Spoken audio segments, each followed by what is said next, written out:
సర్వోన్నతుడును సర్వశక్తిమంతుడు మన ప్రభువును ప్రియరక్షకుడైన యేసు క్రీస్తు వారి అతి శ్రేష్టమైన నామంలో మీ అందరికీ కూడా నా నిండు హృదయపూర్వకమైన వందనాలు చెల్లిస్తున్నాను.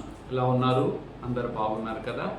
దేవుని యొక్క మహా గొప్ప కృపా భాగ్యతను బట్టి 2025 సంవత్సరం అక్టోబర్ మాసము 3వ పరిశుద్ధ దినమున మనం ఈ విధంగా కలుసుకోవడానికి దేవుడు తన కృపా భాగ్యతను మన జీవితంలో అనుగ్రహించి ఉన్నాడు. ఎందరో గొప్పవారు ఈ దినాన్ని చూడలేక ఈ లోకాన్ని విడిచిపెట్టి వెళ్ళిపోయి ఉన్నారు. కానీ మనకైతే దేవుడు అవకాశం ఇచ్చి పరిశుద్ధ దినాన్ని ఆయన సన్నిధానంలో గడిపేటువంటి కృపా భాగ్యతను మన జీవితంలో దేవుడు అనుగ్రహించి ఉన్నాడు. ఈ దినము దేవుని యొక్క వాక్యంలోకి నేరుగా వెళ్లే ముందు 1-2 విషయాలు చెప్పాలని ఇష్టపడుతున్నాను.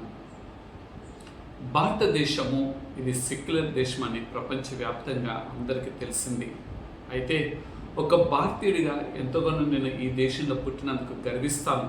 కానీ భారతదేశంలో మానవుడికి ప్రేమ ఆప్యాయతలు లేకుండా రాజకీయపరమైన లబ్ధి కొరకు మతాల పేరిట కులాల పేరిట విడదీస్తూ కులాల మధ్య చిచ్చులు పెడుతూ ప్రాణాలు తీసుకునేటువంటి పరిస్థితుల్లోకి మన భారతదేశం వెళ్ళింది అని అంటే అది చాలా సిగ్గుచేటుగా ఉన్నది. ఎందుకనంటే మనం ఒక ప్రాణాన్ని ఇవ్వలేము, ప్రాణాన్ని తీసే అధికారం కూడా లేదు. ప్రాణాన్ని ఇచ్చినటువంటి దేవాతి దేవుడే మరలా తిరిగి ప్రాణాన్ని తీసుకునే అర్హత ఉంది. కానీ ఒక ప్రాణాన్ని ఇవ్వలేనప్పుడు ప్రాణాన్ని తీయకూడదు. అయితే కులం గురించో మతం గురించో లేకపోతే భేదాభిప్రాయాల గురించో జరుగుతున్నటువంటి ఈ యొక్క పోరాటమయంలో మానవుడిని దోచుకుంటూ మానవుడిని చంపేసేటువంటి పరిస్థితులు ఉన్నాయి. కాబట్టి మనం మానవులము అని మొదట మనం ఎరిగితే మానవుని యొక్క విలువ మనకు తెలుస్తుంది. పశువులకు వాటి విలువ వాటికి తెలియదు. ఒక పశువు దానికంటే మిన్నైనటువంటి గొప్పదైనటువంటి జీవి కనిపిస్తే ఆ యొక్క చంపగలిగేటువంటి పరిస్థితి ఉన్నటువంటి జీవిని అది చంపివేస్తుంది. కానీ వాటికైతే వివేచన లేదు, జ్ఞానం లేదు. వాటి ఆహారం కొరకో వాటి ప్రాణరక్షణ కొరకో అవి తెగిస్తూ ఉంటాయి. కానీ మానవుడు ఈ దినము చాలా బాధగా అంటున్నటువంటి మాట ఏంటంటే వాటికంటే కూడా దారుణమైనటువంటి పరిస్థితుల్లోకి మానవుడు వెళ్ళిపోతున్నాడు. కట్టుకున్నటువంటి భార్యని మానవుడు చంపివేస్తున్నాడు. నమ్మి నిన్ను ప్రేమిస్తున్న భర్తని నువ్వు అర్థాంతరంగా వేరే అక్రమ సంబంధంలోకి వెళ్ళి చంపివేస్తున్నావు. పిల్లలు తల్లిదండ్రులు ఇవ్వలేదు ఆస్తి అని చెప్పి పిల్లలు తల్లిదండ్రులు చంపేటువంటి పరిస్థితులు. అదేవిధంగా తల్లిదండ్రులు వారు చేసినటువంటి అక్రమమైన మార్గాల గురించి పిల్లలు ఎక్కడైనా బయట పెడతారేమో అని చెప్పి పిల్లల్ని కూడా చంపివేసేటువంటి పరిస్థితుల్లో మానవుడి యొక్క మనుగడ వెళ్తుంది. ఇవన్నీ కూడా చూచినట్లయితే పరిశుద్ధ లేఖన గ్రంథంలో ఈ మాటలన్నీ కూడా రాయబడి ఉన్నాయి. ఏ మాటలైతే పరిశుద్ధ లేఖన గ్రంథంలో రాయబడి ఉన్నాయో అవన్నీ కూడా ఈ దినమున జరుగుతున్నాయి. ఈ యొక్క దినమున మానవుడు అనుకుంటాడు, నేను తప్పక చనిపోయిన తర్వాత నేను నిత్య రాజ్యంలో ఉండాలి అని అనుకుంటాడు. ప్రతి మనిషికి ఆశ ఉంటుంది. కానీ ఆశ నెరవేర్చబడాలి అని అంటే దానికి తగినటువంటి సామర్థ్యత కూడా మానవుడు పొందుకోవాలి కదా. సామర్థ్యత పొందుకోకుండా వాటిని ఏ విధంగా అనుభవిస్తావు అనేది ఆలోచన చేస్తే అది ప్రశ్నార్థకంగానే ఉంటుంది. కానీ మానవుడికి ఒక ఆశ ఏమిటి అనంటే నేను చనిపోయిన తర్వాత నా జీవితము మిగతా ఆ జన్మకు రాకముందు అని చెప్పి అనుకుంటూ వారు ఏదో ఆనందాన్ని అనుభవించాలి అని అనుకుంటాడు. కానీ దేవుడు మనిషికి ఇచ్చింది ఒక జన్మ మాత్రమే. ఆ జన్మలో ఎంతవరకు ధన్యకరమైనటువంటి జీవితంగా మానవుడు జీవిస్తున్నాడు అనేది తెలుసుకోవాలి. ఆ విలువ తెలిసినప్పుడు మానవుడు ప్రేమిస్తాడు. అదేవిధంగా మానవుడిని తనకంటే కూడా ఎక్కువగా గౌరవించుకుంటాడు. ఈ దినంలో ఇది చాలా వ్యతిరేకకరం అయిపోయింది. కాబట్టి మానవుడి యొక్క విలువ తెలుసుకునే పరిస్థితుల్లో జీవిస్తున్నాడు. 2 విషయం గురించి ఆలోచన చేసినట్లయితే మానవుడు ఈ దినమున రాజకీయ వ్యవస్థ మానవుడిని ఒక బానిసకరంగా వాడుకునేటువంటి పరిస్థితులు. నేను ఏ ఒక్క రాజకీయ పార్టీని గురించి నేను అనట్లేదు, అన్నిటి గురించి ఈ దినమున ఆలోచన చేస్తే వారి స్వార్థపూరితం నిస్వార్థంగా మినిస్టర్ అనంటే సేవకుడు అని అర్థం. నీవు ప్రజలకు సేవ చేస్తావని ప్రమాణం చేసి ఆ పొజిషన్ని నువ్వు తీసుకొని ఈ దినము నువ్వు సేవ చేయవలసింది బదులుగా నువ్వు సేవ చేయకోకుండా ఇతరులని తక్కువగా చేసి మాట్లాడుతుంటావు. నీ రాజకీయ మనుగడ కొరకు భేదాభిప్రాయం కలుగజేస్తుంటావు. వీటిలో నుండి మానవుడు అది గ్రహించి బయటికి రావాలి. ఎందుకు అనంటే మనం జీవించేది 60, 70, 80 లేకపోతే 100 సంవత్సరాలు. దీని తర్వాత ఏదో ఒక దిన మనం ఈ లోకాన్ని విడిచిపెట్టవలసిందే. ఆ విడిచిపెట్టిన తర్వాత మన జీవిత గమ్యస్థానం ఏంటో నేను ప్రకటిస్తున్నటువంటి పరిశుద్ధ లేఖన గ్రంథం 2 మార్గాలు ఈ భూమి మీద ఉండగానే మానవుడు తెలుసుకోవాలని కోరుకుంటున్నాడు. ఏమిటనంటే, ఒకటి నిత్య రాజ్యము, రెండోది నిత్య నరకాగ్ని. నువ్వు నిత్య రాజ్యంలో ఉండాలి అనంటే కొన్ని క్వాలిఫికేషన్స్ ఉండాలి. నువ్వు నరకాగ్నిలోకి వెళ్ళాలంటే నీ ఇష్టానుసారమైనటువంటి జీవితాన్ని జీవించవచ్చు. దేవుడు నిన్ను నరకాగ్నిలో ఉండుట కొరకు కాదు కదా, ఇంకను కూడా నీకు ఆయుష్నిచ్చి ఈ భూమి మీద నేను సజీవ లెక్కలో ఉంచి ఆయన ప్రాణాత్మల్ని నీ దేహంలో, ఈ మట్టి దేహంలో ఉంచి ఆయన కొరకు జీవించాలని ఆయన తాపత్రయపడుతుంటే మానవుడిగా నువ్వేం చేస్తున్నావు? ఈ యొక్క ఆలోచన చేయాలని నేను కోరుకుంటున్నాను. ఈ దినము నేరుగా దేవుని వాక్యంలోకి వెళ్ళిపోదాం. ఈ యొక్క నా థీమ్ ఏంటంటే to live in the eternal tabernacle. ఈ యొక్క మాటను గురించి కొద్దిసేపు let us memorise something about this concept. ఈ యొక్క తెలుగులో చూడాలంటే, నిత్య గుడారంలో నీవు ఉండాలంటే ఏమి చేయాలి దాని గురించి చూద్దాం. దావీదు మహారాజు గారు రాస్తాడు 15 సంకీర్తన 1 నుండి 15 వరకు. ఆయన మాటలు ఈ విధంగా రాసి ఉన్నాయి. యెహోవా, నీ గుడారంలో అతిథిగా ఉండదగిన వాడెవడు అని ప్రశ్నార్థకంతో ప్రారంభించినాడు దావీదు గారు ఈ కీర్తనని. ప్రశ్నార్థకం ఏంటంటే, దేవా, మీ గుడారంలో నేను నివసించాలని, అతిథిగా ఉండాలనంటే I must have some qualifications. If we want to follow Jesus, we should have some qualifications. Without those qualifications, there is no eternal life, eternal tabernacle for our life. నీవు అది పొందుకోవాలి అనంటే ఈ ప్రశ్నకి జవాబును నువ్వు పొందుకోవాలి. మానవుడికి ప్రశ్నలు వస్తూ ఉంటాయి. ఆ ప్రశ్నలు జవాబు సంపాదించడం కొరకే ఈ జీవ గ్రంథం అనేది ఇవ్వబడింది. నువ్వు ఏ ఆలోచన అయినా తీసుకో, ప్రతి ఆలోచనకి నీ మానవ జీవిత మనుగడ ఏ విధంగా కొనసాగించబడాలో, దేవుని యొక్క ప్రణాళిక ఏమై ఉన్నదో, అసలు దేవుడు నిన్ను భూమి మీద ఎందుకు సృష్టించి ఉన్నాడో, ఆయన సృష్టించింది ఎందుకొరకు నీకు జీవాన్ని ఇచ్చి ఉన్నాడో, ఈ శరీరంతో జీవించిన తర్వాత, ఈ మట్టిలో కలిపేసుకున్న తర్వాత ఆయన ఇచ్చిన ప్రాణాత్మ ఎక్కడికి రావాలో, ఇవన్నీ కూడా ఈ జీవ గ్రంథంలో ఆయన లిఖించి నీ కొరకు, నా కొరకు పెట్టి ఉన్నాడు. అందుకని ఇది గ్రహించినటువంటి దావీదు గారు అంటున్నాడు, యెహోవా అని అంటూ అక్కడ ఒక కామా పెట్టి, నీ గుడారంలో అతిగా ఉండదగిన వాడెవడు, నీ పరిశుద్ధ పర్వతము మీద నివసింపదగిన వాడు ఎవడు. There is 2 questions today, this Sunday. God is rising in front of us. Which decision you are going to take? What commitment you are going to take? What stand you want to take? These 3 questions if we have, then we can get this solution today. ఆయన అంటున్నాడు, నీ యొక్క పర్వతం, నీ గుడారంలో అతిథిగా అంటే మన జీవితము ఈ భూమి మీద ఒక గృహము, అది తాత్కాలికమైన గృహము, దానిలో మనం జీవిస్తాము. కానీ దేవుని యొక్క నిత్య గుడారంలో మనం జీవించాలి, ఒక అతిథిగా ఉండాలి అనంటే అర్హతలు మనకు ఉండాలి కదా. రెండోది, ఆ పర్వత శిఖరము అంటే ఆ ఉన్నతమైన స్థానంలో నీవు నివసింపదగిన వాడిగా, తగిన రాలుగా ఉండాలి అనంటే there is some qualifications that we have to qualify. మనము ఒక పరీక్ష రాస్తుంటాం. ఆ పరీక్షలో విజయం సాధిస్తే నువ్వు తర్వాత తరగతికి నువ్వు వెళ్ళగలుగుతావు. అదే గనుక నువ్వు తప్పిపోయినట్లయితే నువ్వు తర్వాత తరగతికి వెళ్ళలేవు, నువ్వు ఆ తరగతిలోనే ఉంటావు. కాబట్టి మరలా తర్వాత తరగతికి వెళ్ళాలి అనంటే ఈ ఉన్నటువంటి తరగతిలో నువ్వు ఉత్తీర్ణత పొందిన తర్వాత మాత్రమే, if you qualify in this class, then only you will promote to another class. Without the promotion there is no result. నువ్వు నా యొక్క ప్రతిఫలం కావాలి అనంటే ముందు నువ్వు ఉత్తీర్ణత సంపాదించిన వాడిగా ఉండాలి. ఈ దినము ఈ యొక్క నిత్య గుడారంలో మనం నివసించాలంటే ఎలాంటి లక్షణములు కలిగిన వారిగా మనం ఉండాలి. ఈ యొక్క కీర్తనలో దావీదు మహారాజు గారు చాలా చక్కగా ఆయన వర్ణిస్తూ ఉన్నాడు. ఈ వర్ణన చాలా అతీతమైనటువంటి వర్ణన. ఇక్కడ 2, 3, 4, 5 ఈ వచనాలు ఈ యొక్క 2 ప్రశ్నలకి జవాబు ఇస్తున్నాయి. నీ జీవితంలో ఎన్నో ప్రశ్నలు తలెత్తుతూ ఉంటాయి, కానీ ప్రశ్నలన్నిటికీ మనం జవాబు పొందుకోగలుగుతామా అంటే అది కష్టతరము. అయితే ఈ పరిశుద్ధ లేఖన గ్రంథంలో మాత్రం ఏ ప్రశ్నకైనప్పటికీ కూడా జవాబు ఇచ్చేటువంటిదే ఈ గ్రంథం. ఈ యొక్క మాటలు మనం చదవబడినటువంటి 2 ప్రశ్నలకి ఉన్నటువంటి ఒక అర్థాన్ని నేను చెప్పాలని ఇష్టపడుతున్నాను.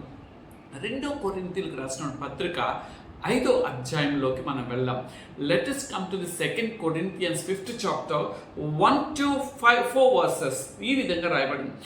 భూమి మీద మన గుడారమైన ఈ నివాసము శిథిలమైపోయినను, అంటే భూమి మీద మనం నిర్మించుకుంటున్నటువంటి గుడారము ఒక దినమున అది శిథిలమైపోతుంది. ఎలా అంటే 30 సంవత్సరంలో, 50 సంవత్సరంలో, 100 సంవత్సరంలో, 200 సంవత్సరంలో ఏదో ఒక దినున్న అది శిథిలమైపోతుంది.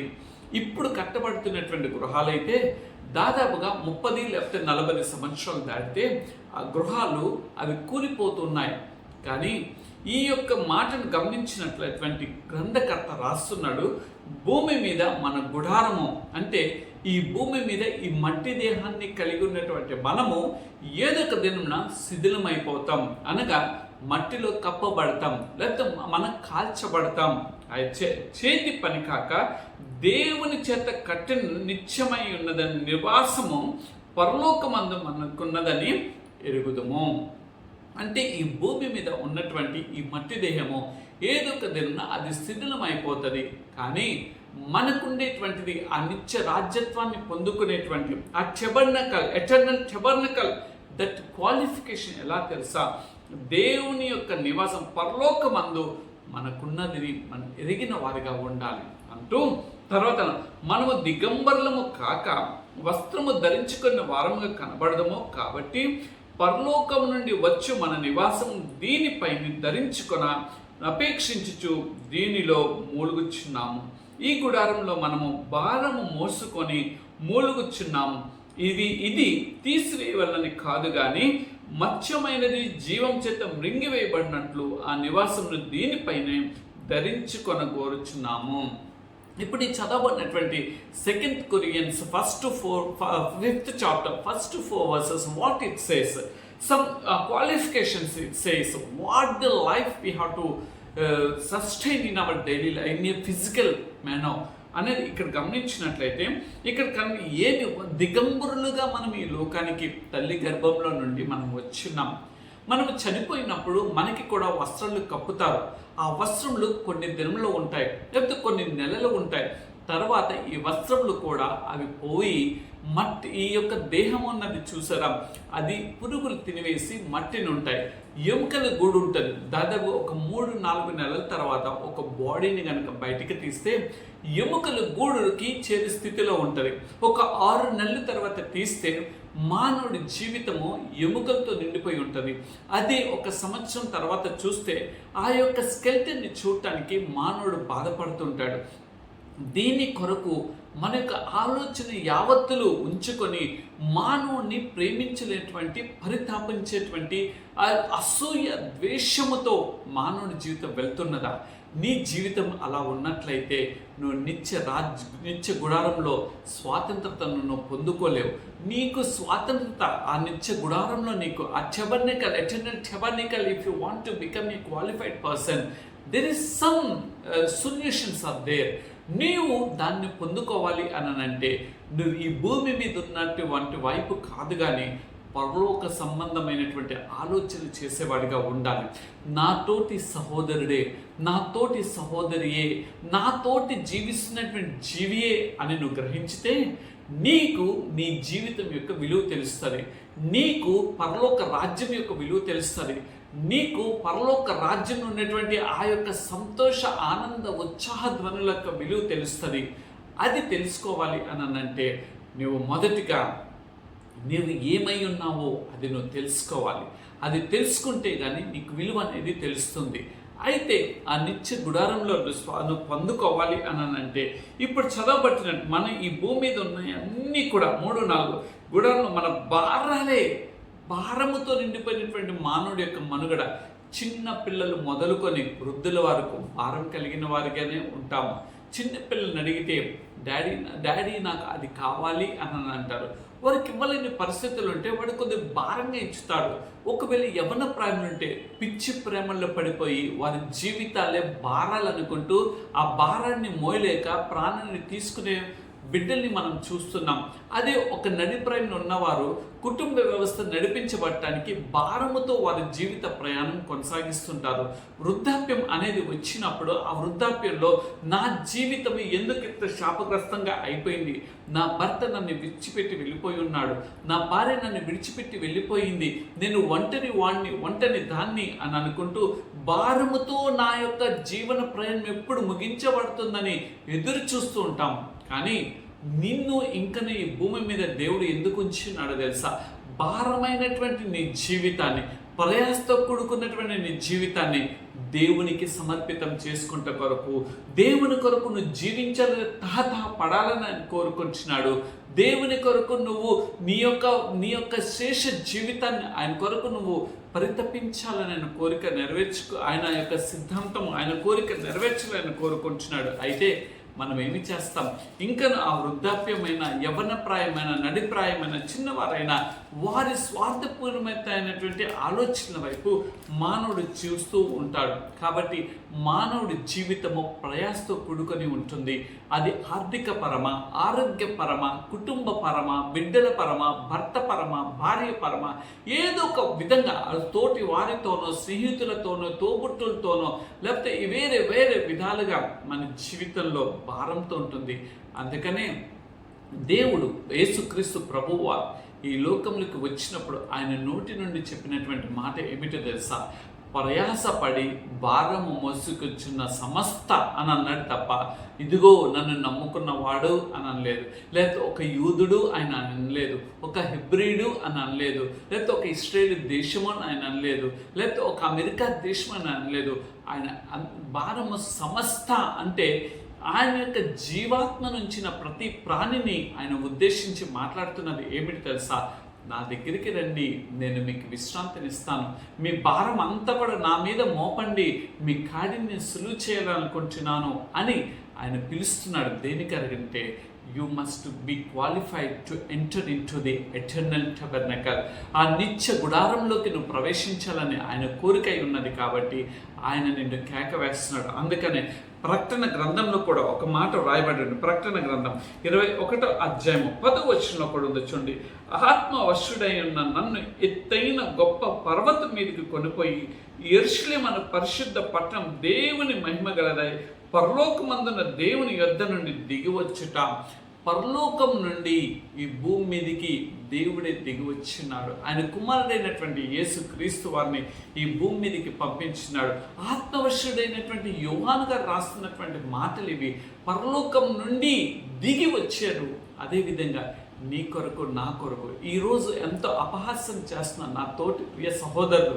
వారికి తెలిసి చేస్తున్నారో తెలియక చేస్తున్నారో దాని గురించి నేను విమర్శ చేయను. కానీ ఈ దినము నీవు పాపివి, నేను పాపిమి. ఎందుకంటే మనం జన్మతః పాపలమైన మన పట్ల మనం ఆ పాపం చేస్తా మనం నరకాగ్నిలో కాల్చిపడకుండా ఉండాలన్న ఉద్దేశంతోనే తన ప్రియ కుమారుడైనటువంటి యేసుక్రీస్తు అని ఆయన ఔన్నత్యాన్ని, ఆయన ఎంత గొప్పతనాన్ని, ఆయన సమస్తాన్ని ప్రక్కన పెట్టి ఒక దీనునిగా నీ కొరకు, నా కొరకు ఆయన ఈ లోకానికి ఎత్తించి ఉన్నాడు.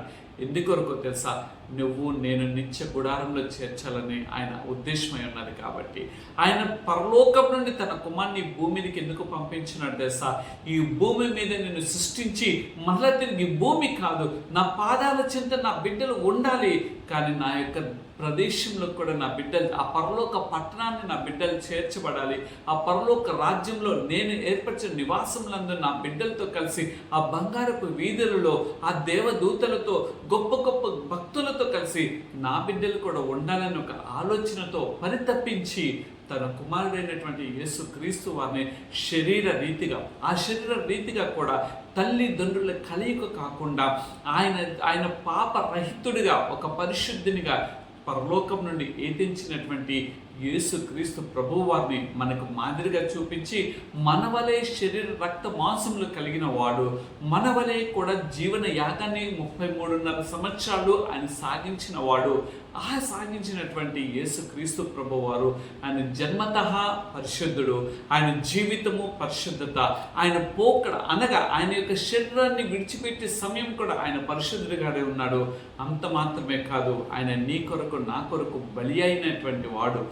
మనము మామూలుగా ఆలోచన చేసినట్లయితే నీ కొరకు ప్రాణం పెట్టమని అన్నదంటే ఈ దినం నా మానవుడు ఏమి చేస్తున్నాడంటే, అయ్యా నీ దగ్గర నుండి ఒక బ్లడ్ ప్యాకెట్ నాకు కావాలి అన్నానంటే మానవుడు చెప్పేది ఏమిటో తెలుసా, నా రక్తము నీకు సూట్ అవ్వదు అని చెప్పి ప్రక్కకు పారిపోయి కనబడుకోకుండా వెళ్ళిపోతుంటారు.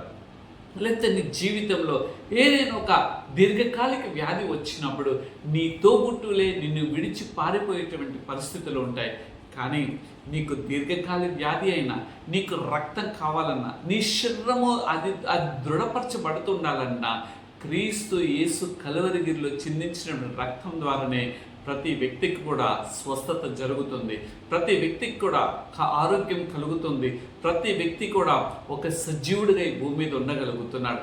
అయితే ఇంత సజీవుడైనటువంటి దేవుని గురించి నీవు ఆ నిత్య రాజ్యంలో చేర్చబడాలంటే you want to enter, you are having 5 qualifications. ఒక 5 క్వాలిఫికేషన్స్ మనం ఈ దినం చూద్దాం. కలిగి ఉండవలసిన లక్షణములు ఏమిటని ఆలోచన చేసినట్లయితే కనుక మొదటిగా మనం గమనించవలసింది ఏమిటో తెలుసా, ఏమిటి అనంటే మస్ట్ హ్యావ్ జెన్యూన్ బిహేవియర్. అంటే నీవు యథార్థమైన ప్రవర్తన కలిగిన వాడిగా నువ్వు ఉండాలి. యథార్థమైన ప్రవర్తన నీకు ఎక్కడి నుండి వస్తుందో తెలుసా, కీర్తనకారుడు అంటాడు కదా, ఇందాక చదవబడినటువంటి 15వ సంకీర్తన దావీదు గారు రాస్తున్నాడు. 2వ చరణంలో ఈ మాట రాయబడి ఉన్నది, యథార్థమైన ప్రవర్తన కలిగి అని అంటున్నాడు. నీలో యథార్థమైన ప్రవర్తన ఉన్నదా? నీవు ఇతరులకు యథార్థుడుగా ఉన్నట్లుగానే కనిపిస్తున్నావు, నువ్వు ఇతరులకు యథార్థత కలిగినటువంటి జీవితంగానే నీ జీవితం ఉంటుంది.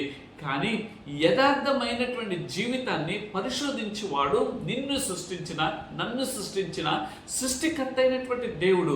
నీలో నాలో యథార్థమైన ప్రవర్తన ఉండాలని ఆయన కోరుకుంటున్నాడు. ఎంతవరకు నువ్వు యథార్థమైన ప్రవర్తన కలిగిన వారిగా ఉంటాం? నువ్వు అంటూ ఉండవచ్చు, మానవుడిగా యథార్థమైన ప్రవర్తన బ్రతకాలి అని అంటే అది కష్టతరమే అని నువ్వు అంటూ ఉండవచ్చు. కానీ నువ్వు తప్పిపోతున్న సమయంలో నువ్వు దేవుని పాదాల దగ్గరికి వచ్చి దేవుని శరణు కోరుకుంటే ఆయన నీ పాపాలను క్షమించి, తెలిసి చేసేటువంటి పాపములకు కొంత మేరకు నీకు క్షమాపణ ఉంటుంది. తెలియక నువ్వు చేసిన పాపములను నువ్వు ఒప్పుకున్నప్పుడు, దేవుడు నీకు జ్ఞాపకం చేసినప్పుడు వాటిని ఒప్పుకొని విడిచిపెడితే దేవుని యొక్క కరికరాన్ని పొందుకుంటావని పరిశుద్ధ లేఖన గ్రంథం సెలవిస్తుంది. అందుకనే సామెతల గ్రంథకర్త కూడా 4వ సామెతల్లో 7వ వచనం అంటున్నాడు, జ్ఞానం సంపాదించుకుంటే జ్ఞానం నాకు ముఖ్యాంశము. జ్ఞానాన్ని దేని గురించి? యథార్థత కలిగినటువంటి జీవితాన్ని జీవించాలనే జ్ఞానాన్ని మనం సంపాదించుకునే వారిగా ఉండాలి. జ్ఞానం లేకపోతే మనకు యథార్థత అంటే యొక్క విలువ మనకు తెలియదు. జ్ఞానం సంపాదించుకోవాలి. ఆ జ్ఞానం సంపాదించడం కొరకు వెంటనే తర్వాత మాటలో గ్రంథకర్త రాస్తున్నాడు, నువ్వు జ్ఞానం నీ సంపాదన అంతయు ఇచ్చి బుద్ధి జ్ఞానం రావాలంటే నీ బుద్ధి నిఖరముగా ఉండాలి, నీ బుద్ధి సరైన బుద్ధిగా ఉండాలి. ఎప్పుడైతే నీ బుద్ధి సరైనటువంటి బుద్ధిగా ఉంటుందో నువ్వు జ్ఞానాన్ని పొందుకుంటావు. ఎప్పుడైతే జ్ఞానాన్ని నువ్వు పొందుకుంటావో మంచి ఏమిటో, చెడు ఏమిటో, సత్యమైన మార్గం ఏంటో, నిర్జీవమైన మార్గం ఏంటో, నిన్ను నీతికరమైన మార్గం ఏంటో, నిన్ను పరలోక రాజ్యానికి చేర్చే ఎటర్నల్ టెబార్నకల్ లైఫ్ ఏమిటనేది నీకు అర్థమవుతుంది. కాబట్టి నీ జీవితంలో యథార్థత కలిగినటువంటి బ్రతుకుగా ఉండాలని దేవుడు ఆశపడుతున్నాడు. యథార్థమైనటువంటి బ్రతుకు నిన్ను నిత్య జీవానికి నడిపిస్తుంది. యథార్థమైనటువంటి బ్రతుకు నిన్ను పరలోక రాజ్యానికి స్వతంత్రులుగా చేస్తుంది. అందుకని ఇదే సామెత గ్రంథకర్త 14వ అధ్యాయము 11వ వచనం అంటాడు, భక్తిహీనుల ఇల్లు నిర్మూలమగును, యథార్థవంతుల గుడారము వర్ధిల్లును. నువ్వు ఎప్పుడైతే యథార్థుడుగా ఉంటావో నీ ఇల్లు వర్ధిల్లుతుంది. అనగా దేవుని యొక్క ఆలయమైనటువంటి దేహము అది వర్ధిల్లినట్లుగా ఉంటుంది. ఎవడైతే దేవుని యొక్క గుడారాన్ని పాడు చేస్తాడో దేవుని ఉగ్రతకు లోనవుతాడు. ఆ ఉగ్రతకు లోనవటం వల్ల నువ్వు నిత్య నరకాగ్నికి వెళ్తావు తప్ప నిత్య గుడారాన్ని నువ్వు చేరలేవు. కాబట్టి నీవు చేయవలసింది ఏంటంటే భక్తిహీనతను విడిచిపెట్టి భక్తి కలిగినటువంటి మార్గము, ఆ భక్తి కలిగినటువంటి మార్గము నువ్వు నడిచినప్పుడు యథార్థతలోకి వస్తావు. యథార్థత వచ్చినప్పుడు నీ జీవితాలు దీవించబడతాయి. యథార్థతలోకి వచ్చినప్పుడు నీ జీవితాలు ఆస్వాదింపబడతాయి. యథార్థతలోకి వచ్చినప్పుడు దేవుని యొక్క నిత్య రాజ్యంలో నువ్వు స్వాతంత్రతను పొందుకుంటావు. అందుకనే మరలా ఇదే దావీదు గారు రాస్తారు కదా 11వ సంకీర్తన, అక్కడ రాస్తున్నారు. ఏమని రాస్తున్నారు? 4వ చరణంలో ఉంటుంది, యెహోవా తన పరిశుద్ధ ఆలయంలో ఉన్నాడు, యెహోవా సింహాసనము ఆకాశమునందున్నది. యెహోవా ఎక్కడున్నారంటే ఆయన పరిశుద్ధుడైనటువంటి దేవుడు. కాబట్టి ఆయన పరిశుద్ధతను ఆయన ఇష్టపడేటువంటి దేవుడు. నువ్వు ఎప్పుడైతే యథార్థత కలిగిన వాడుగా ఉంటావో నీవు పరిశుద్ధుడిగా నువ్వు జీవించగలుగుతావు. నువ్వు పరిశుద్ధుడిగా జీవించినప్పుడు ఆయన నిత్య రాజ్యంలో నువ్వు స్వాతంత్రతను పొందుకుంటావు. ఎప్పుడైతే ఆ స్వాతంత్రతను పొందుకుంటావో దేవుని యొక్క ఔన్నత్యాన్ని నువ్వు గుర్తెరిగిన వాడుగా ఉంటావు. అందుకని యోబు గారు కూడా ఒక మాట రాస్తారు కదా, యోబు గ్రంథము 36వ అధ్యాయము 7వ వచనంలో అంటాడు కదా, నీతిమంతులను ఆయన చూడకపోడు, సింహాసనం మీద కూర్చుండు రాజులతో ఆయన వారిని నిత్యము కూర్చుండబెట్టును, వారు గణపరచబడుదురు. What a wonderful opportunity God is providing for us. If you have the genuine behaviour, నీలో యథార్థత ఉన్నట్లయితే there is 3 qualifications. Job is saying, ఆయన చెప్తున్నాడు ఏంటో తెలుసా, నీతిమంతులను ఆయన చూడకపోడు అంటే ఆయన తప్పక చూచువాడై ఉన్నాడు అనే మాట కనిపిస్తున్నది. రెండోది, ఆయన సింహాసనం మీద దేవుడు కూర్చుండు పెట్టువాడై ఉన్నాడు. మూడోదిగా చూచినట్లయితే మూడోదిగా ఆయన వారిని గణపరచువాడై ఉన్నాడు. ఎప్పుడు if you have the genuine behaviour, యథార్థత కలిగినటువంటి జీవితం నీలో ఉంటే దేవుడు ఇచ్చేటువంటి బహుమానంలే ఇవి. నీ బహుమానంలో అధిక మగును గాక అని దేవుడు ఎందుకని అంటున్నాడంటే నువ్వు యథార్థ కలిగినటువంటి జీవితం నీలో ఉండాలని ఆయన ఆశపడుతున్నాడు. ఎప్పుడైతే యథార్థ కలిగినటువంటి జీవితం నీలో ఉంటుందో నువ్వు దేవుల్లో ఆనందించగలుగుతావు, దేవుల్లో నువ్వు సంతోషపడగలుగుతావు, దేవుని యొక్క నామాన్ని, దేవుని యొక్క నిత్య రాజ్యంలో నువ్వు స్వాతంత్రతను పొందుకోగలుగుతావు. అందుకని కీర్తనకారుడు కూడా అంటాడు కదా 11వ సంకీర్తన 18వ సంకీర్తనలో కూడా ఒక మాట అంటాడు, 30వ చరణంలో అంటున్నాడు చూడండి, దేవుడు యథార్థవంతుడు, యెహోవా యొక్క వాక్కు నిర్మలము, తన శ్రద్ధ తెచ్చు వారందరికీ ఆయన కేడము.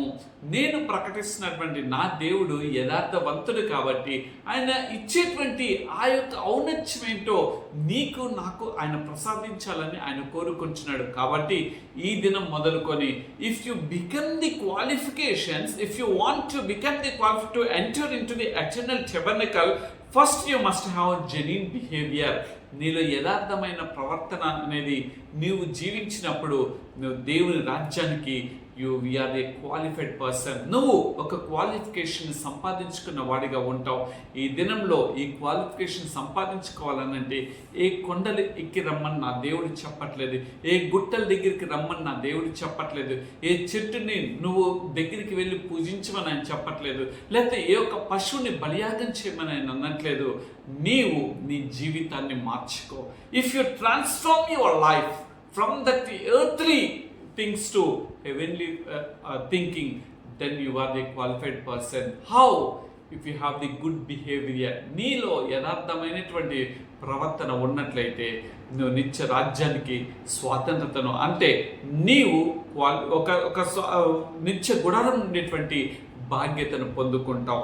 రెండోదిగా మనం చూసినట్లయితే ethics should be followed. Each and every person must have some ethics. అంటే నీతిని అనుసరించే వారిగా మనం ఉండాలి. ఎప్పుడు నీతిని మనం అనుసరిస్తాము అని మనం ఆలోచించేసినట్లయితే ఇదే కీర్తనకారుడు తన 15వ సంకీర్తనలో చదవనటువంటి మాటలోనే అక్కడ ఉంటుంది చూడండి, హృదయపూర్వకంగా నిజము పలుకువాడే నీతిని యథార్థం ప్రవర్తన కలిగి నీతిని అనుసరించుచు, those who follow the ethics. నువ్వు నీతిని నువ్వు అనుసరించినట్లయితే నీవు ఒక అర్హతను పొందుకుంటావు. నీవు నీతిని అనుసరిస్తున్నావా? అందుకనే పరిశుద్ధ లేఖన గ్రంథంలో రాయబడి ఉంది కదా, ఆయన నీతిని ప్రేమించేవాడు దుర్నీతిని ఆయన ద్వేషించేవాడై ఉన్నాడు. ఆయన నీతిని ఆయన ప్రేమిస్తూనే ఉంటాడు. నువ్వు నీతిమంతుడుగా ఉంటే నిన్ను బహుగా ఆయన ప్రేమిస్తున్నాడు. నీలో అనగా చెడ్డ నీతి ఉన్నట్లయితే దేవుడు ఆయన అసహించుకున్న వాడై ఉన్నాడు. ఇక్కడ ఆయనతో పాటు నడిచిన వారు పరిసయ్యులు, శాస్త్రులు ఆయనతో పాటు నడుస్తున్నారు. వారు దేవునితో నడుస్తున్నారు, ఆయనతో సహవాసం చేస్తున్నారు, వారి పైన కొనసాగుతుంది. But why they are disqualified? వారి హృదయం అంతా కూడా అనీతితో నిండిపోయి ఉన్నది. వారి హృదయం, వారి ఎథిక్స్ అనేది they lost their ethics. That's why they are not qualified. వారు స్వాతంత్రతను, వారు ఒక అర్హతను పొందుకోలేని వారుగా వారు ఉన్నారు. అయితే ఈ మాటల గురించి ఆలోచన చేసినట్లయితే హృదయపూర్వకంగా మనం నీతిని అనుసరించాలంటే హృదయపూర్వకంగా మనం నిజము పలికే వారిగా ఉండాలి. అంటే హృదయం అనేది ఆయన ఆలయం అని అంటున్నాడు కదా, ఆ హృదయం అనే ఆలయము నీతితో నింపబడిందా? ఆ నీతితో నింపబడితే అక్కడ సువాసనలు వెదజల్లుతుంది. There is a fragrance when if you have the ethics. నీవు గనక ఆ యొక్క హృదయం అనేది గనక చెడుతో, మురికితో, కంపుతో, ద్వేషంతో, ఈర్ష్యతో, వీటితో, శరీరకారంతో నిండిపోయినట్లయితే you are not having the qualification to enter in to the eternal tabernacle. నీవు పొందుకోవాలి అనంటే నీ హృదయం అనేది నిజము పలికేటువంటి హృదయంగా ఉండాలని దేవుని యొక్క వాక్యం సెలవిస్తుంది. అంత మాత్రమే కాదు కానీ కీర్తనకాడు 11వ సంకీర్తనలో కూడా ఒక మాట ఇక్కడ పలుకుతున్నాడు. 11:7 చరణంలో యెహోవా నీతిమంతుడు, ఆయన నీతిని ప్రేమించేవాడు, యథార్థవంతులు ఆయన ముఖ దర్శనము చూచెదరు. ఇక్కడ what a great qualifications we can get when we having the proper ethics. ఇక్కడ గమనించినట్లయితే యెహోవా నీతిమంతుడు, ఆయన నీతిమంతుడు, ఆయన న్యాయాధిపతి అయినటువంటి నీతిమంతుడు. కాబట్టి అనగా న్యాయానికి, నీతిని ఒక నిర్వచనాన్ని చూపించిన వాడు. కాబట్టి ఆయన అంటున్నాడు యెహోవా నీతిమంతుడు, ఆయన నీతిని ప్రేమించేవాడు. ఒకవేళ నీ బిడ్డలు ఉన్నారు, నీ బిడ్డలు నువ్వు నా మంచి మార్గంలో నడుస్తున్నప్పుడు నీ బిడ్డలు నీ మార్గంలో నడిస్తే నీ బిడ్డల్ని నువ్వు ప్రేమిస్తావు. అదే కనుక నీ కుమారుడు కానీ నీ కుమార్తె కానీ వారు అనుకున్నటువంటి మార్గంలోకి వెళ్ళి నీకు కొంత ఆయాసం కలిగించినట్లయితే నీ బిడ్డలను నువ్వు విస్మరిస్తావు. వారి మీద కొంత కోపం రగులుతుంది. వాళ్ళనిచ్చి ఇట్లాంటి కుమారుడున్నా, ఇట్లాంటి కుమార్తెను నేను కన్నాది అనే ఒక ఆలోచన వస్తుంది.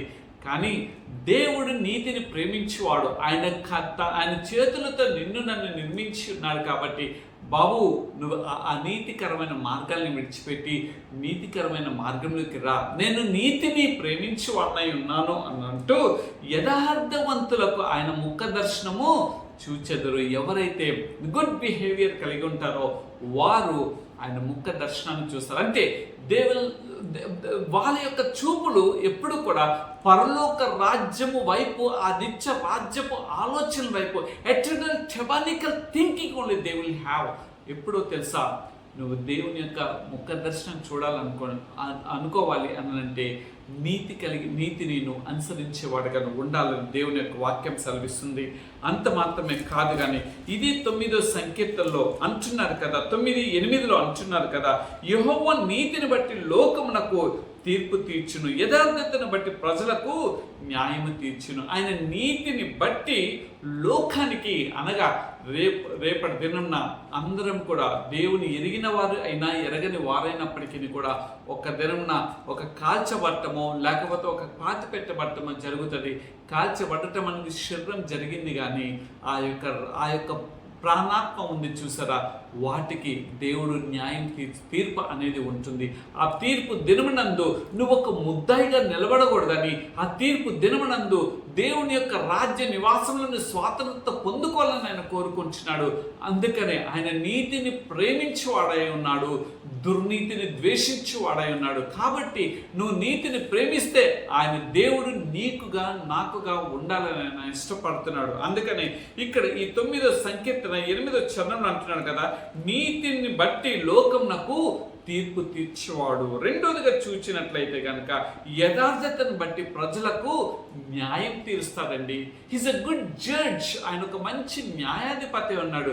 మనుషుల యొక్క న్యాయం అయితే కనుక స్వార్థపూరితంతో ఉంటాయి, కానీ దేవుని యొక్క న్యాయము అది ఎక్కడైనా సరే ఆ తూచినప్పుడు ఇంత కొంతలో మెల్యూట్లో కూడా అది డిఫరెన్స్ అనేది కనబడదు. ఇట్ మస్ట్ ఏ పర్ఫెక్ట్ 100% అంటే 100%. అంతటి గొప్ప న్యాయాధిపతి అయినటువంటి దేవుడి గురించి మనం ఏమనుకుంటున్నాం? ఆ దేవుని రాజ్యంలో ఉండాలంటే నువ్వు క్వాలిఫికేషన్ పొందుకోవాలి కదా. మొదటిగా నీవు యథార్థంగా ఉండాలి కదా. రెండోది నీతిని అనుసరించి నడిచేవాడిగా నువ్వు ఉండాలి కదా. ఎప్పుడైతే నీతిని అనుసరించి నువ్వు నడుస్తావో, అందుకని సామెతల గ్రంథకర్త కూడా ఒక మాట అక్కడ రాస్తున్నాడు. 11వ సామెతలు గ్రంథము అక్కడ ఒక మాట ఉంటుంది. 4వ వచనంలో ఈ విధంగా ఉంది: ఉగ్రత దినమునందు ఆస్తి అక్కరకు రాదు, నీతి మరణం నుండి రక్షిస్తుంది. నువ్వు నీతిగా ఉంటే నీ నీతి, నువ్వు ఒకవేళ చావు పరిస్థితుల్లోకి వెళ్ళినా దేవుడు ఆయన న్యాయాధిపతి కాబట్టి ఆ నీతిని జ్ఞాపకం చేసుకొని చివరికి జన్మనిచ్చేటువంటి, అందుక మరలా తిరిగి నీకు ప్రాణాన్ని నొసగేటువంటి దేవుడై ఉన్నాడు. అయితే నీవు ఆ ఉగ్రత దినమునందు దేవుని యొక్క ఉగ్రతకు నువ్వు లోను కాకుండా ఉండాలి అనంటే నీతికరమైనటువంటి మార్గంలో నువ్వు పయనించాలని, మనమందరం పయనించాలని దేవుడు కోరుకుంటున్నాడు. ఎప్పుడైతే ఆ మార్గంలో ఉంటావో దేవుడు నన్ను ఆయన నిత్య రాజ్యంలోకి చేర్చుకుంటాడు. మూడవదిగా చూసినట్లయితే నువ్వు ఆల్వేస్ స్పీక్ ది ట్రూత్. ఇది very general words I'm using. ఇది 15 సంకీర్తన నుండి నేను తీసుకున్నాను. ఆయన సత్యమును మనం నిత్యము కూడా సత్యమునే పలకాలి. Always we have to speak the truth. Why we have to? Sometimes as a human being we will try to keep up the truth, for that we will use the lies. మనము ఆ సత్యాన్ని నిలబెట్టడం కొరకు అబద్ధాన్ని పలుకుతుంటాం, కానీ ఆ అబద్ధం అనేది తెలిసిపోయిన తర్వాత ఎంత అవమానం జరుగుతుంటుంది, ఎంత మనకి బాధ కలుగుతూ ఉంటుంది. కాబట్టి మనం చేయవలసింది ఏమిటో తెలుసా? నిత్యము అనగా ఎల్లప్పుడూ కూడా సత్యమే మనం పలికేవారుగా మనం ఉండాలి.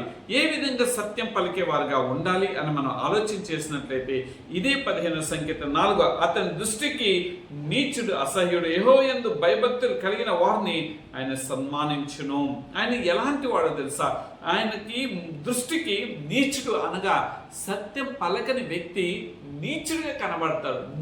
నేను ఆయన దృష్టిలో నీచంగా కనబడకూడదని ఆయన కోరుకుంటున్నాడు. నేను ఆయన దృష్టిలో ఒక సత్యం పలికిన వాడుగా ఉండాలని నేను కోరుకుంటున్నాడు. అయితే మన సత్యం పలికేవారుగా మనం ఉంచున్నామా, లేకపోతే దేవునికి అసహ్యత కలిగించేటువంటి వారుగా ఉంచున్నామా? అసహ్యత కలిగించి ఎంతవరకు మన జీవిత మనుగడ మనం ముందు కొనసాగించగలుగుతాం? అందుకని 31వ సంకీర్తనలో ఒక మాట అక్కడ రాస్తున్నాడు. 5వ చరణంలో ఉంది చూడండి: నా ఆత్మను నీ చేతికి అప్పగించు యెహోవా, సత్యదేవా నన్ను విమోచించువాడవు నీవే అని అంటున్నాడు. అంటే యెహోవా దేవుడు సత్యము అనగా దేవుడు అనగా సత్యము లేనివాడు దేవుడు కాడు. ఒకవేళ దేవుడిగా పిలువబడితే అది మానవుడికి సరిపోతుంది, కానీ నిన్ను నిత్య రాజ్యానికి చేర్చేది మాత్రం సత్యమైనటువంటి అది యొక్క మార్గం మాత్రమే, అదే యేసుగా. అందుకనే యేసుక్రీస్తు ప్రభు నేనే మార్గమును సత్యమును జీవమును అని అన్నాడు. నీవు సత్యమైనటువంటి మార్గంలో ఉంటే నీవు పరలోక రాజ్యంలో నువ్వు చేర్చబడతావు. నీవు దేవుని యొక్క రాజ్యాన్ని స్వాతంత్రం పొందుకుంటావు. దేవుని రాజ్యంలో నిలబడే వ్యక్తిగా ఉంటావు. అందుకని ఎఫ్ఎస్సి గ్రంథకర్త కూడా ఎఫ్ఎస్సీలు రాసిన పత్రిక పౌలు గారు ఒక మాట అక్కడ రాస్తుంటాడు. ఎఫ్ఎస్సీలు రాసినటువంటి పత్రిక 4వ అధ్యాయము 15వ వచనం ఈ విధంగా ఉంటుంది చూడండి: ప్రేమ కలిగి సత్యము చెప్పుచు క్రీస్తు వలె ఉండుటకు. What a wonderful word! ప్రేమ కలిగి. First if you have the love then only you can stand on truth. Always you speak the truth, you stand on the truth. నీవు ఎప్పుడు when you know the love of Jesus, నువ్వు క్రీస్తు వలె క్రీస్తు ప్రేమను తెలిస్తే సత్యమైనటువంటి మార్గంలో నువ్వు పయనించగలుగుతావు. కాబట్టి మన జీవితం ఈ దినం ఎలాగున్నది, మన జీవితం ఎలా పైన కొనసాగిస్తున్నావు అంత మాత్రమే కాదు, కానీ ప్రకటన గ్రంథము 21 అధ్యాయంలో కూడా ఒక మాట అక్కడ కనిపిస్తున్నది. 8వ చరణంలో 21:8 ఇక్కడ మనకు కనిపిస్తుంది చూడండి. పిరికి వారును, అవిశ్వాసం, అసహ్యులను, నరహంతకులను, వ్యభిచారులను, మాంత్రికులను, విగ్రహాలు, అబద్ధికులు అగ్నిగంధకుల్లో మండు గుండంలో పాల్గొదురు. ఇది రెండో మరణం. If you won't speak truth, if you always speak about lies, then these are the qualifications you are going to get. నీవు ఆ యొక్క క్వాలిఫికేషన్స్ ని డిస్క్వాలిఫై అవ్వాలి అని అంటే always we have to speak the truth. నీకు అది కష్టమా, నష్టమా, శ్రమ, ఇరుక, ఇబ్బంద, బాధల, కరువ, కటాక్షల, లేకపోతే ప్రాణాన్ని తీసే పరిస్థితుల అంటే ఏదైనప్పటికీ we have to examine our self. God, if I speak the truth, I have the provision to enter into the eternal tabernacle. ఆ నిత్య గుడారంలో చేరగలిగే కృపా భాగ్యత నాకు దొరుకుతుంది అని మన ఒక నిశ్చయంతో మనం జీవించగలుగుతాం. 4వదిగా చూసినట్లయితే one must keep once word. మన మాటను మనం నిలబెట్టుకునే వారిగా ఉండాలి. ఈ దినం మాట నిలబెట్టుకునే వారిగా ఉంటున్నామా? క్రైస్తవుడు గురించి ఒక మాట చెప్పే ముందుగా సామాన్యంగా రాజకీయ నాయకులు మన ఇళ్ళ దగ్గరికి వస్తారు. ఎలక్షన్ల టైంలో ఇంటికి వచ్చి ఒక పేపర్ మీద ఒకటి ఉంటుంది, అనేకమైనటువంటి ప్రమాణాలు అందులో ఉంటాయి. ఒక్క ప్రమాణమైన నెరవేరుతుందా? అది కష్టం అని అంటారు. తర్వాత అంటారు అది నెరవేర్చట కొరకు మా దగ్గర బడ్జెట్ లేదు అని అంటారు. అది నెరవేర్చట కొరకు అది కష్టతరము, అది ఆల్రెడీ నెరవేర్చేసేమో అని కూడా చెప్తుంటారు. కానీ విమర్శించడం కాదు, కానీ నీవు చేయవలసింది ఏంటో తెలుసా? ఏదైతే ఇచ్చావో ఆ మాట మీద నిలబడాలి. ఆ మాట మీద నిలబడటము అది దేవునికి ఇష్టమైనటువంటి మార్గము. నీవు మాట మీద నిలబెట్టుకోకుండా ఏదో ఓట్ల కొరకో, లేకపోతే మనుషులను మభ్యపెట్టుట కొరకో, లేకపోతే వారి యొక్క మార్గంలో నుండి తప్పించబడటం కొరకో, లేకపోతే వారిని ఏదో మెప్పించట కొరకో నువ్వు అనుకుంటే మాత్రం నీవు నిత్య నరకాగ్నిలోకి వెళ్తావు. కానీ నిత్య రాజ్యంలోకి నువ్వు రావాలి అని అంటే ఇచ్చిన మాట తప్పకుండా. All one must keep once word. He is only the one word. ఆయన అంటాడు కదా, నా మాట నీ మాట అంటే మనుషుల యొక్క మాట, అవునంటే అవును, కాదంటే కాదు. రెండో మాట వచ్చిందా అది నాదే మాట కాదని దేవుని యొక్క వాక్యం సెలవిస్తుంది. ఈ దినం ఏ మాట మీద మన జీవిత ప్రయాణం కొనసాగుతుంది? ఒక క్రైస్తవుడుగా నువ్వు దేవుని దగ్గర నువ్వు దేవుని నమ్ముకున్నప్పుడు ఎన్నో ఒడంబడికలు చేస్తున్నావు. దేవా, నేను బ్రతికినంత కాలం కూడా ఈ విధంగా నేను ఉంటాను, ఈ విధంగా నేను జీవిస్తాను, ఈ విధంగా మిమ్మల్ని తృప్తిపరుస్తాను అని నువ్వు అంటూ ఉంటావు. కానీ కొంత పైన కొనసాగిన తర్వాత నువ్వు మార్గాన్ని తప్పిపోతావు. ఆ మార్గాన్ని తప్పించడం కూడా మన శత్రువు అయిన వాడు ఒక మంచి వీలుని ఆ యొక్క పరిస్థితిలో వెళ్ళటానికి వాడు వీలుని చూపిస్తూ ఉంటాడు. కానీ నువ్వు ఆ పరిస్థితుల్లో వెళ్లకుండా ఉండాలి అని అంటే నీవు నీ మాటను నిలబెట్టుకునే వ్యక్తిగా నువ్వు ఉండాలి. ఇచ్చిన మాట కొరకు నిలబడే వ్యక్తిగా ఉండాలి. అందుకనే ఈ 15వ సంఖ్య 4 వచ్చిన ఏంటంటే దేవుని యందు భయభక్తులు కలిగి ఉంటే నీవు మాట మీద నిలబడగలిగేటువంటి వ్యక్తిగా ఉంటావు. నీవు మాట మీద నిలబడాలి అని అంటే మొదటిగా దేవుని యందు భయభక్తులు కలిగినటువంటి వ్యక్తిగా ఉండాలి. ఎప్పుడైతే నువ్వు దేవుని యందు భయభక్తులు కలిగినటువంటి వ్యక్తిగా ఉంటావో నీ జీవితము ఒక సాదృశ్యం అనేక మందికి. ఇదిగో ఈ వ్యక్తి ఉన్నాడే, ఈ వ్యక్తి యొక్క మాటను చూస్తే అసలు మాట తప్పిపోడురా, ఇచ్చాడు అని అంటే ప్రాణమైన వదులుతారు, కానీ మాట మాత్రం తప్పిపోడు అనేటువంటి సాక్ష్యాన్ని నువ్వు పొందుకుంటున్నావా? అందుకని సంఖ్యాకాండం 23వ అధ్యాయము 19వ వచనం కూడా ఒక మాట ఉంది. దేవుడు అబద్ధం ఆడుటకు ఆయన మానవుడు కాడు, పశ్చాత్తాప పడుటకు ఆయన నరపుత్రుడు కాడు. ఆయన చెప్పి చేయకుండా, ఆయన మాట ఇచ్చి స్థాపింపకుండా ఆయన అన్నాడు, ఆయన చేసేవాడై ఉన్నాడు. తన ప్రజల్ని విడిపిస్తాను బానిసకరమైన బ్రతుకుల నుండి అని ఆయన ప్రమాణం చేస్తున్నాడు. ఆయన చెప్పినట్లుగా ప్రజల్ని విడిపించినాడు. 430 సంవత్సరాలు బానిసకరమైన బ్రతుకులో ఉంటే తన ప్రజలు ఆ బానిస బ్రతుకులో ఉండి ఏడుస్తుంటే ఆ తండ్రి యొక్క మనసు నొచ్చుకుందండి. ఆ బాధ ఎంతో కలత చెంది ఇదిగో నా ప్రజల్ని విడిపించాలని ఒక వ్యక్తిని ఎన్నుకున్నారు. ఆ వ్యక్తికి సహాయకుడిగా ఆ కుటుంబాన్ని ఏర్పరిచి ఆ ఒక నాయకుడిగా ఉండి దాదాపుగా 6.5 లక్షల మంది ప్రజల్ని ఆ యొక్క బానిసకరమైన బ్రతుకుల నుండి తీసుకుని వచ్చి ఒక నాయకుడిగా ముందు నడుస్తూ, ఇదిగో ఆ యొక్క శత్రువు వచ్చి ఎక్కడ సంహరిస్తాడో అని చెప్పి సముద్రం సహితం పాయలు చేపించే కృపాభాగ్యత ఇచ్చినాడు. తన ప్రజలు దాటి వెళ్ళిన తర్వాత మరలా శత్రువు ఎక్కడ వెంటాడుతాడని వారిని నడి సముద్రంలో ముంచివేసినటువంటి పరిస్థితులు మనం చూడలేదా? ఈ యొక్క మాటల ద్వారా నువ్వు తెలుసుకోవాల్సింది ఏంటో తెలుసా? నీవు ఒక మాట ఇచ్చున్నావంటే అది ఏ కష్టమైనా, ఏ బాధ అయినా, ఏ శ్రమ అయినా, ఏ ఇరుకైనా ఆ మాట కొరకు నిల్చుండేవాడిగా ఉండాలి. We must keep that word. If we are not unable to stand on that word, we should not give the promise. మనము నెరవేర్చలేకపోతే దయచేసి ఆ పరిస్థితుల నుండి మనం తప్పుకుందాం. కాబట్టి ఇచ్చిన మాటను నెరవేర్చినప్పుడు నిత్య రాజ్యంలో this is the qualification to enter into the eternal tabernacle. And fifth one, ఐదోదిగా చూసినట్లయితే మనం ఎలా ఉండాలో తెలుసా? One should avoid gossips. మనము కొండెముల ఆడేవారిగా ఉండకూడదు. ఈ దినంలో కొండెములు ఎంతో భయంకరంగా మానవుని మీద అది ప్రభావితం చూపుతున్నాయి, మానవుని ఎంతగానో పడవేస్తున్నాయి.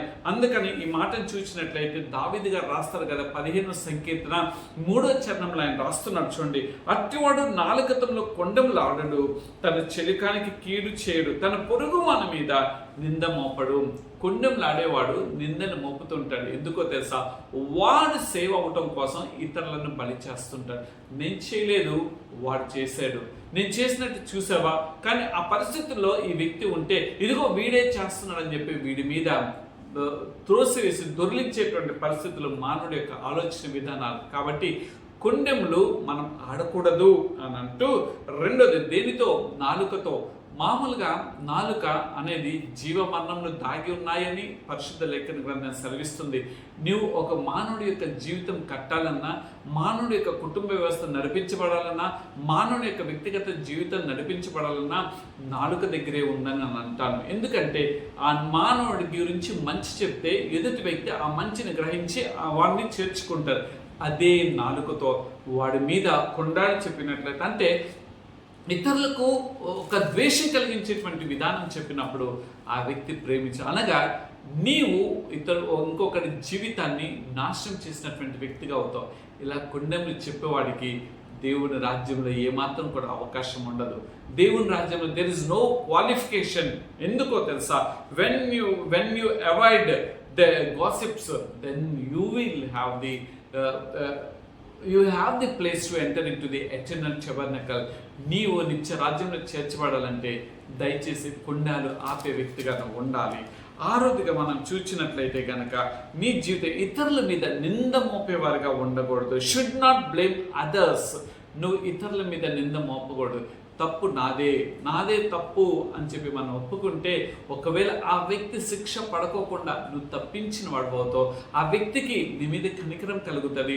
అయ్యో నన్ను ఆ పలానా కీళ్ళని తప్పించినాడు, అది చెడ్డదాని కొరకైతే నేను అనట్లేదు. కానీ ఒక వ్యక్తి ఎదుటి వ్యక్తి ఏదైనా శ్రమలో పడబోతున్నాడు అన్నానంటే నీవు గనక ఆ వ్యక్తిని మంచి మార్గంలోకి నడిపించినప్పుడు ఆ నింద ఆ వ్యక్తి మీద పడుకోకుండా ఆ నిందను అపనిందగా నువ్వు మార్చాలి నువ్వు తప్పించాలి అనంటే నీవు ఒక మంచి సహాయకుడు. You must be the wall to that person. నువ్వు ఒక గోడలాగా ఆ వ్యక్తికి నువ్వు ఉండాలని దేవుడు కోరుకుంటున్నాడు. ఎలా తెలుసా?